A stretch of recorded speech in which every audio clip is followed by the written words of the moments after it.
자, 오늘은 양력으로 2026년 3월 31일이고요. 음력으로는 2026년 2월 13일입니다. 오늘 주어지는 명식은 병오년, 신묘월, 갑진일이 되겠고 일지는 갑진이 되겠습니다. 자, 다시 오늘의 명식을 살펴보도록 하겠습니다. 제일 중요한 것 일간, 간목일간이 되겠고요. 간목일간이 태어난 월령, 묘월이 되겠습니다. 항상 사주 볼 때는 일간이 어떤 일간이고 그 일간이 어느 월령에 태어났느냐 꼭 살펴보시기 바라겠습니다. 자, 오늘 일간 간목이라고 하는 것은 양의 기운을 가지고 있는 목이 되겠습니다. 양목으로 보고요. 양목인 간목은 우리가 대립목으로 많이 표현을 합니다. 큰 소나무 같은 개념 또는 또 참나무도 있고 고요. 여러 가지 아름드리 큰 나무들 있습니다. 이러한 나무들은 향천성을 가지고 있어서 하늘을 향해서 곱게 자라나는 성향을 가지고 있다. 그래서 갑목 같은 경우에는 용도가 원래 제목으로서 쓰는 것을 좋아한다. 근데 양목이 있으니까 음목도 있을 수 있겠죠. 당연히 을목이 음목이 될 것이고 양류목이라고도 하고요. 또는 회목이라고도 이렇게 합니다. 회초라고도 하죠. 쉽게 말하면 뭐 난초 같은 그런 꽃을 피우는 화초 같은 개념이죠. 음의 기질을 가지고 있기 때문에 부드럽고 유연한 성향을 가지고 있습니다. 갑목은 좀 뻣뻣하고 단단한 성질. 그래서 그 성향이 다르기 때문에 갑목은 제목으로서의 용도, 동량지목으로서의 용도가 있는 것이고 을목 같은 경우는 아름다운 꽃을 피우는데 용도가 있다. 그래서 갑목은 동량 지목으로서 쓰는 것이 기본이고요. 을목 같은 경우는 목화통명을 이루어서 아름다운 꽃을 피우는 것을 그 용도로 한다. 그래서 갑목을 제목으로 쓰기 위해서는 경금과 모두 정화를 위주로 쓰게 되는 것이고, 그런데 갑목을 무조건 제목으로 쓴다 그렇지는 않습니다. 이제 다자란 성목인 경우에는 그렇게 쓰고, 그다음에 갑목일간이 너무 약한 경우에는 그 경금 쓰는 것보다는 병화와 개수로서 이렇게 취용해서 갑목을 생하는 경우도 없지 않아 있다. 특히나 봄 춘절 같은 경우에는 갑목에 그래서 싹이 튀어나오죠. 맹아라고 합니다. 새싹이 튀어나오는 그러한 시절이기 때문에 봄의 나무는 금을 쓰지 않는다. 춘불용금이라고 이렇게 표현을 하죠. 그래서 인월 특히나 우수 전까지는 절대적으로 화를 보는 것을 좋아하고요. 인월이나 묘월 같은 경우에도 갑목도 을목과 마찬가지로 목화통명을 이루는 것을 더 좋아한다. 왜냐하면 계절적인 의미가 있다. 이렇게 보는 겁니다. 그런 것은.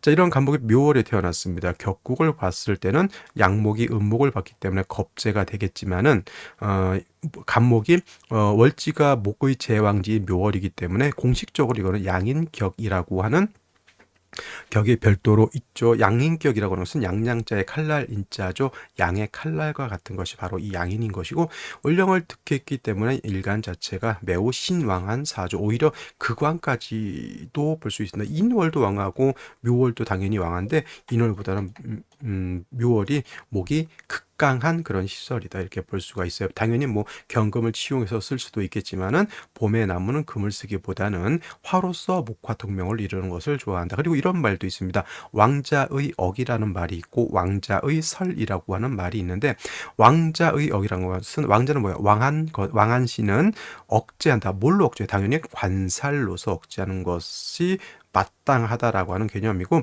왕자의 설이라고 하는 것은 반대로 왕한시는 설계한다. 뭘로? 식상으로 설계하는 것이 마땅하다. 그래서 왕시는 두 가지의 개념으로 보면 되겠습니다. 관살로서 억제를 할 것이냐, 또는 식상으로서 설기순세할 것이냐, 두 가지를 놓고 보는데, 대체적으로 양가는 관살로서 억제하는 것을 좀 좋아하는 편이고요.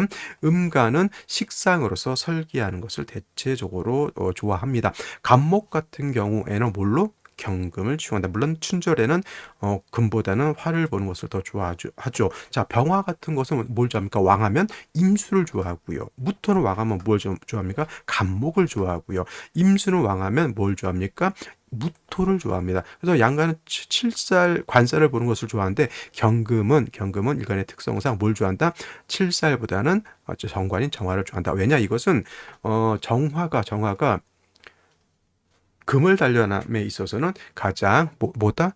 효율적이기 때문에 병화로서는 단련이 되지 않아요. 그래서 대체적으로 갑목, 병화, 임수, 기토 등등은 칠살로서 왕한 경우에는 통제하지만 경금은 정화로서 한다. 근데 이제 예를 들면은 을목이 왕하다 목화통명 병화 보는 걸 화 보는 걸 좋아하고요. 기토도 왕하면은 금으로서 설에서 술을 만들어서 기토를 옥토로 만드는 것을 더 좋아하는 것이고, 그 다음에 또 뭐가 있어요? 정화 같은 경우는 왕하면은 얘는 일간의 특성상 임수로서 보강해 주는 것을 좋아합니다.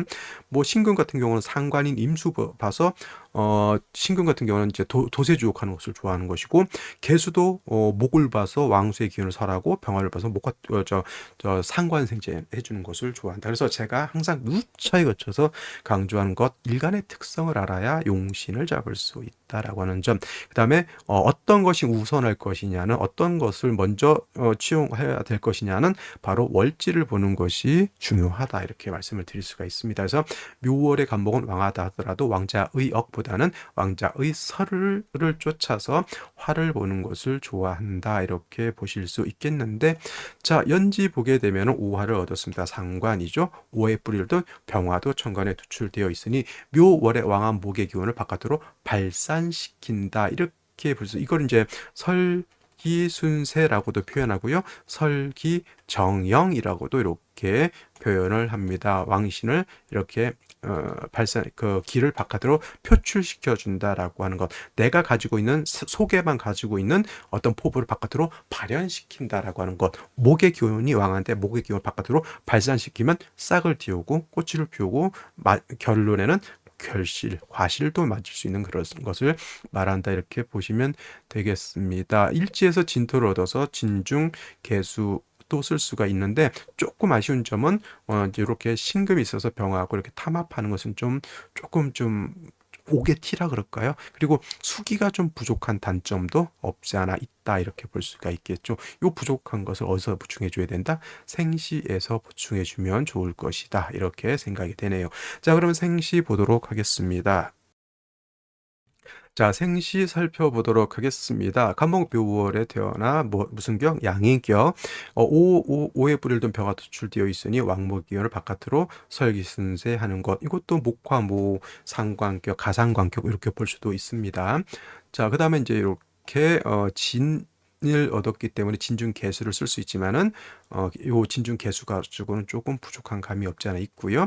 그다음에 신금이 병화를 이렇게 묶어 놓고 있는 것은 조금 오게티 같은 개념으로 본다, 이렇게 말씀을 드렸습니다. 자, 갑자시가 되게 되면은 자진합이 되니까 수는 더 이상 필요 없다, 더 이상 많을 필요가 없다라고 보여지면은 좀 뭐 일간도 뿌리도 있고 하니까 이거는 목화운 쪽으로 가는 것을 저는 좋다라고 보여지고요. 병인시 같은 경우에는 반대로 임묘진 방합을 형성했죠. 자, 이 신금은 여기에 합하지만 이 신금은 여기하고는 합을 되지 않습니다. 자, 이거는 화도 굉장히 둘 다 왕한 거죠. 수기가 오히려 반대로 부족해질 수 있으니 병인시라든가 정묘시 같은 경우에는 화운보다는 금수운 쪽으로 가서 수기를 좀 더 보충해 주는 것이 좋을 것이라는 생각이 듭니다. 무진시 같은 경우에는 진토의 진토 이 정도만 있다 하더라도 수가 이렇게 부족하다라고 보여지진 않고요. 왕한 간목의 기운을 화로설에서 화가 다시 생지하는 구조, 이렇게 봐도 크게 나빠 보이지는 않는 그런 구조인 거. 진토 하나를 얻었기 때문에 그렇습니다. 만약에 이게 무술은 나오진 않겠지만 이게 술토였으면은 충이 되면은 이 생시는 선택할 수 없었을 것이고요. 기사시 같은 경우에는 이거는 이제 갑기합이 되죠. 이렇게 병시나 갑기합, 이렇게 합이 좀 많아지는 것은 제가 봤을 때는 사주가 좀 혼탁해질 우려가 있어서 그렇게 적극적으로 추천드리기는 그렇고. 자, 오화를 얻었습니다. 이제 진의 뿌리를 둔 이제 경금이 이렇게 있어서 간목을 작벌하는 개념으로도 볼 수 있겠고, 화가 있으니까 크게 경금이 있다 하더라도 간목이 그렇게 두려워할 바는 아니다. 근데 이건 수기가 좀 부족하죠. 그래서 오히려 이제 이거는 간목을 이제 작벌하는 개념도 있지만 나중에 경금은 수를 생해 줄 수 있는 수의 으로 사용해도 나쁘지 않다. 난 이건 수가 부족하기 때문에 목화음보다는 금수음 쪽으로 가는 것이 좀 더 좋아 보인다라는 생각이 듭니다. 자, 임신시, 개유시 같은 경우에는 수기가 좀 이렇게 충분합니다. 신진의 뿌리를 둔 임수, 진유합금의 개수 이렇게 도출되어 있기 때문에 뭐 임신시도 나쁘지 않고요. 개유시도 뭐 개수가 천간에 도출되어 있으니 시간에 이렇게 도출될 수 있으니 나쁘지 않은 생시인데 임신 개유시면은 그 화운이 좀 더 좋지 않을까라는 생각이 듭니다. 근데 솔직히 화운이 좋다라고 이렇게 보잖아요. 그럼 잘 보시면 화운을 볼 수 있는 게 남자는 어느 구간 이 정도밖에 되지 않죠. 여명은 화운만 날라면 저 뒤에 있어요. 그죠? 근데 이런 것까지 감안을 해야 된다라고 하는 점. 갑진시 같은 경우 아까 간단히 갑진이 아니라 갑술이 되겠죠. 갑술시 같은 경우에는 진중개수 하나 있었는데 진순충 해버리면 진중개수가 땅속에 매몰이 될 수 있겠다라고 하는 점. 을해시 같은 경우에는 이제 해수를 얻어서 갑목이 뿌리도 얻을 뿐만 아니라 해중에 있는 임수가 갑목을 생하는 것도 요거는 나쁘지 않다 이렇게 생각해 두셨으면 좋겠다. 여명 같으면은 어차피 금수운이 좀 길다 보니 병인이나 정묘시 같은 거 이렇게 생각하셔도 좋을 것 같고요. 그다음 이제 수기가 부족한 거는 여기서 보충해 줄 수가 있습니다. 근데 여명의 경우에는 병술 대운 때 이거 진술충 될 때 진중개수가 좀 부족해질 수 있다. 그러면 만약에 수가 부족해지지 않으려면 어떻다? 자시 아니면 해시를 선택하는 것이 좋은데 저라면 자시보다는 해시를 선택하는 것이 좀 더 유용하지 않을까라고 생각이 듭니다. 자, 여러분 생각도 한번 정리를 해 보시기 바라겠고요. 저는 여기까지 하고 내일 또 찾아뵙도록 하겠습니다. 감사합니다.